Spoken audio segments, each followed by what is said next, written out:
Hey guys, it's Jeff, and today I just wanted to talk a little bit about padlocks versus door locks. Some pros and cons of each, my experiences. So I want to start with padlocks. I feel like a lot of people in the lock sport community tend towards padlocks, at least a lot of the things that I see on Facebook and on YouTube. And I get it, it makes sense in some ways. That is the wrong turning tool. I mean, number one, you get a padlock, you're getting something that you can just use in the form that it's already in. I have some padlocks in my collection, and if I need to lock up a bike or a trailer or a shed, they can work. Something else that I think is really important, that sound right there. You get that really satisfying clunk that lets you know when you've got the open with the padlock. I think that that is so valuable and possibly one of the reasons that so many people tend towards padlocks.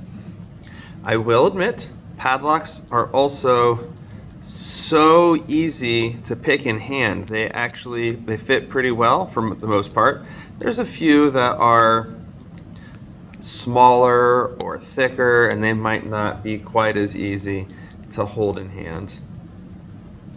But just the fact that you can get them relatively cheap commercially. Wonder if this one will let me get it today.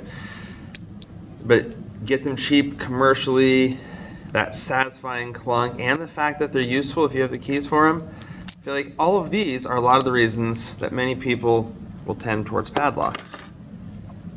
On the other hand, you've got your door locks. You've got kicks, your knob and cylinders that you'll find in a lot of doorknobs. And you also have, I've heard these called mortise or cylinder locks.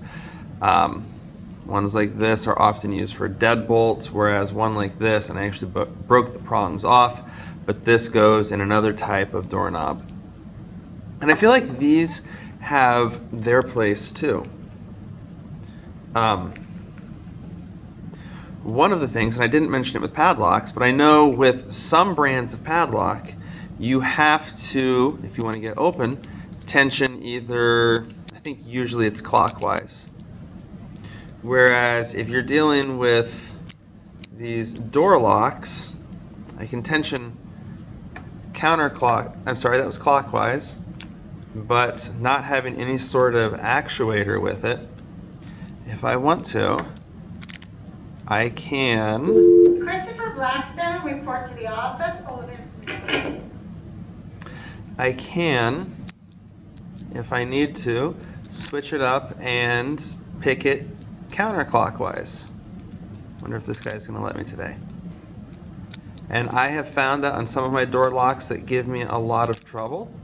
Sometimes switching the rotational direction can make a difference.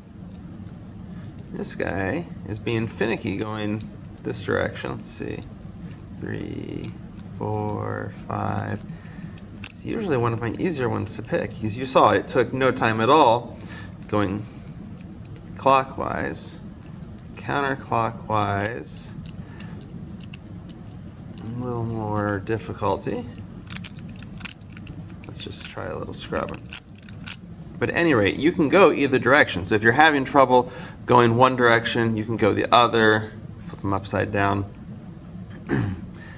Something else that I like about door locks is the fact that I feel like they are easier to find used. I have talked previously about my appreciation for Habitat for Humanity Restore. I plan on talking about some other sources eventually, but I feel like a lot more of these locks are around if you know the right places to look. The padlocks are easy to find new. You can go to a Walmart or a Lowe's or any hardware store and find some. But these door locks can show up a lot more often used.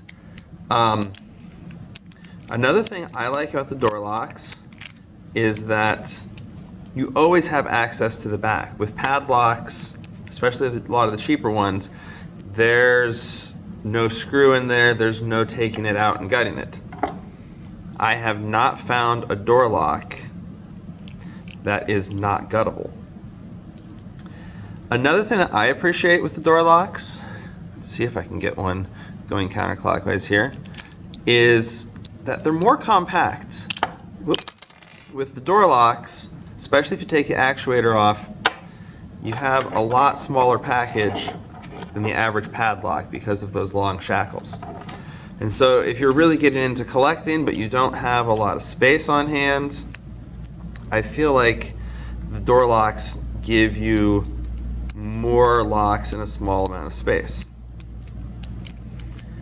And lastly, and I should have put this with the previous point, but the fact that the door locks are pretty much always guttable means that if you start getting a hold of door locks like these, you can easily modify them. If you want to repin them to certain keys, you can do that. If you want to get into making challenge locks, you don't have to buy a new lock. If you have some used door locks like this on hand, you can take it apart, put in new pins, make new pins, modify the core. If you want to take the top off of here, a lot of these you can actually just slide this right off. You could modify the Bible, crimp this back on.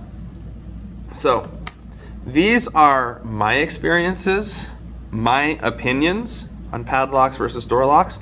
I'd love to hear your preference in the comments below. Let me know, do you prefer padlocks? Do you prefer door locks? Let me know why. I'm sure that my opinion is not the only one. So, at any rate, that's what I have for you today. Thanks for coming along, and I look forward to talking to you and hearing from you later.